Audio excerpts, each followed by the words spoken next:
শেরপুরের শ্রীবর্দী উপজেলায় যাত্রীবাহী একটি পাবলিক বাস ও সেনাবাহিনীর একটি গাড়ির মধ্যে সংঘর্ষের ঘটনা ঘটেছে। এতে ৩ সেনা সদস্য আহত হয়েছেন বলে জানা গেছে। ২৮ জুলাই সোমবার বিকেল ৪:৩০টার দিকে উপজেলার শেখদি মোড়ে এই দুর্ঘটনা ঘটে। শকর আলহামদুলিল্লাহ নামের একটি যাত্রীবাহী বাস ঢাকা থেকে জামালপুরের বকশীগঞ্জগামী ছিল।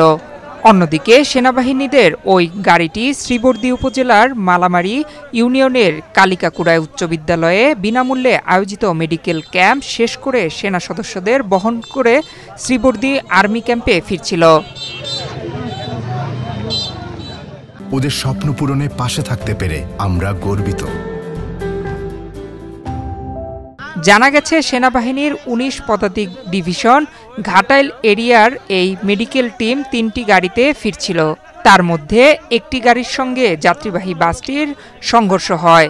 দুর্ঘটনায় আহত ৩ সেনা সদস্যকে ওই মেডিকেল টিমের চিকিৎসকরা তাৎক্ষণিক প্রাথমিক চিকিৎসা দিয়েছেন।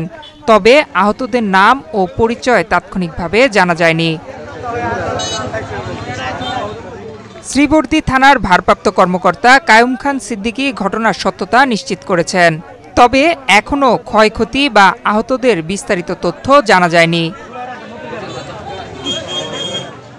দুর্ঘটনা কবলিত যান দুটি সরিয়ে নিতে কাজ করছে স্থানীয় প্রশাসন ও সেনাবাহিনীর সদস্যরা।